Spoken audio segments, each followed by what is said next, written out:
जय गुरु जी संगत जी आज मैं महाशिव पुराण का द्वितीय खंड अध्याय 38वां सुनाने जा रही हूँ। जय गुरु जी के मंत्र जाप से।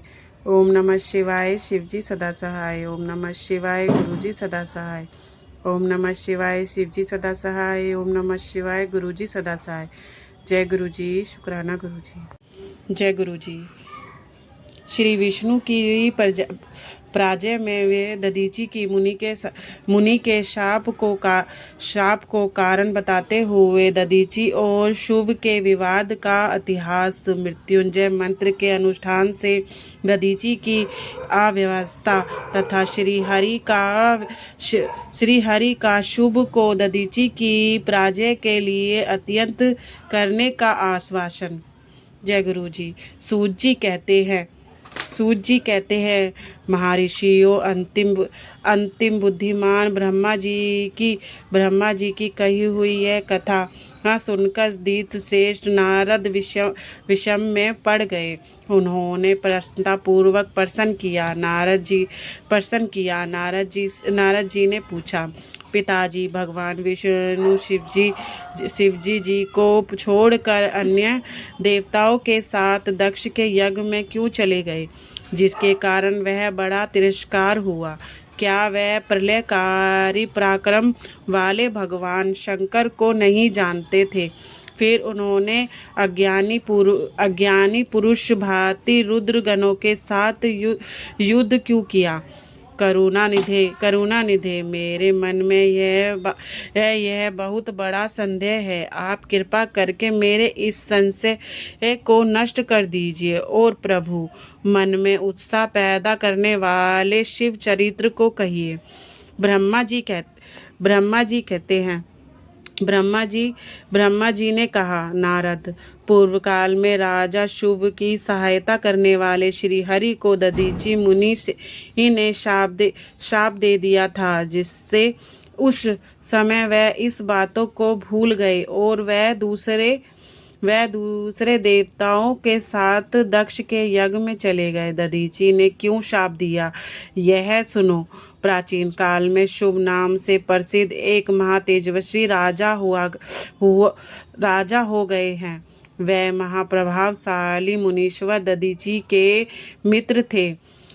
दीर्घ काल की तपस्या के प्रसंग से शुभ और दधीचि में विवाद आरंभ हो गया, जो तीनों लोकों में महान अनर्थकारी के रूप में विख्यात हुआ।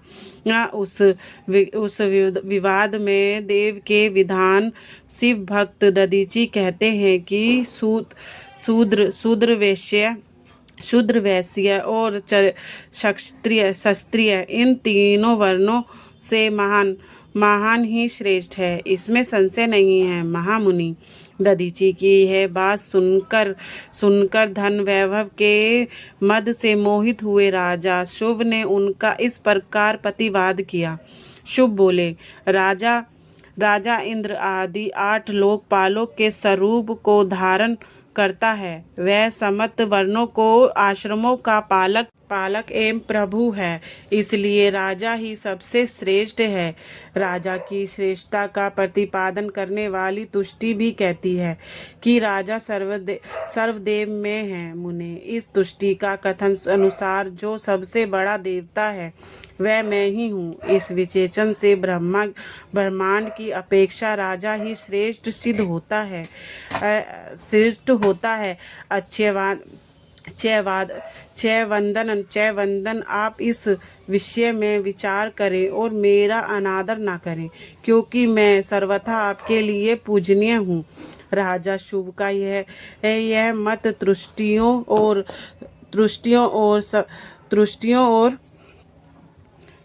और समर्थियों के विरुद्ध था। इसे सुनकर भृगुकुल भूषण मुनि शेष दधीचियों को बड़ा क्रोध हुआ। मुने, अपने गौरव का विचार करके कुपित हुए महातेजस्वी दधीचि ने यह शुभ के मस्तक पर बाएं मुक्के से प्रहार किया। उनके मुक्के की मार खाकर ब्रह्मांड के अधिपति कुशित बुद्धि वाले शुभ अत्यंत कुपित हो गरज उठे। गरज उठे और उन्होंने व्रज से दधीची को काट डाला। उस व्रज से आहत हुए भृगुवंशी दधीची पृथ्वी पर गिर पड़े।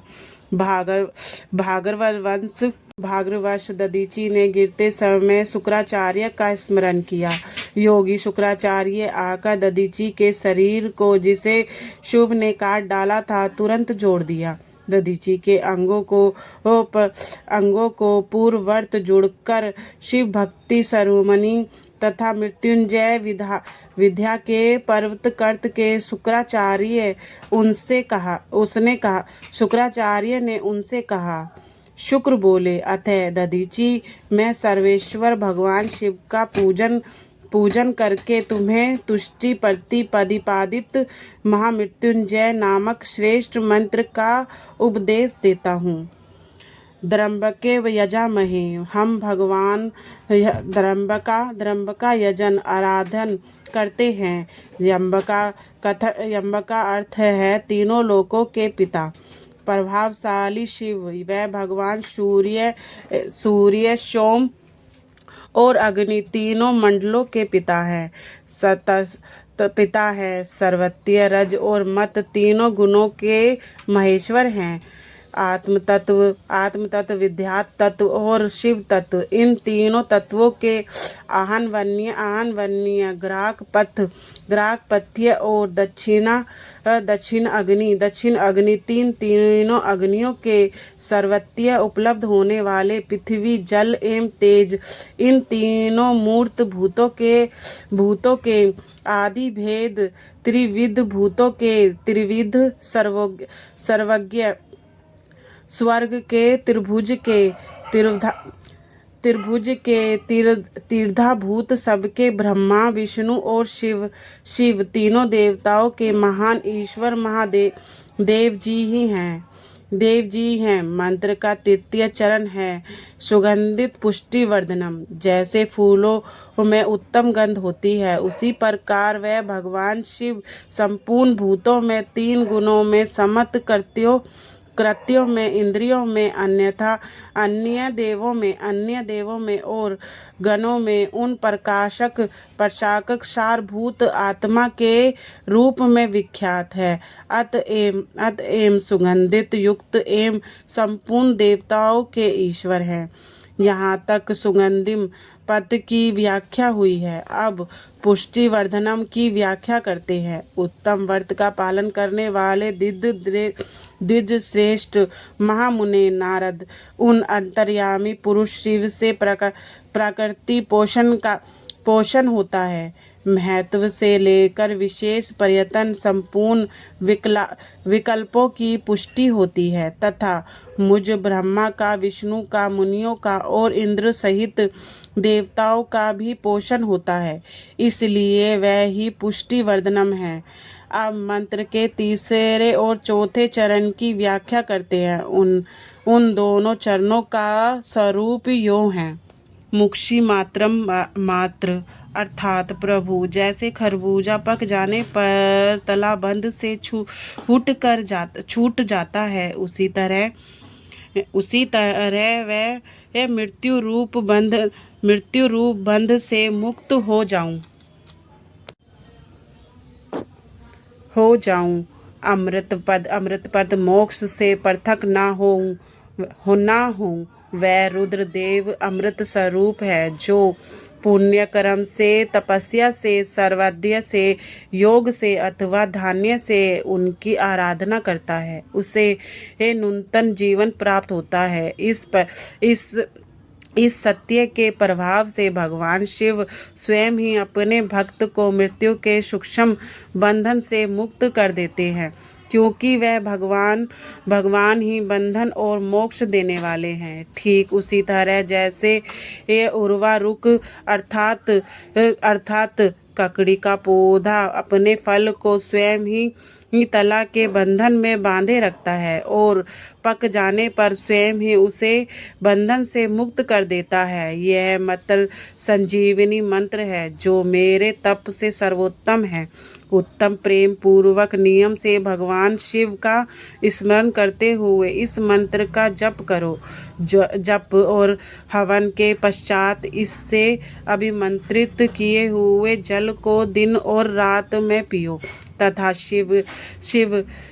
शिव विग्रह के समीप बैठकर उन्हीं का ध्यान करते रहो। इससे कहीं भी मृत्यु का भय नहीं रहता। इंसान न्यासी आदि सब कार्य करके विधिवत भगवान शिव की पूजा करो। यह सब करके शांत भाव से बैठकर भक्त वत्सल शंकर का ध्यान करना चाहिए।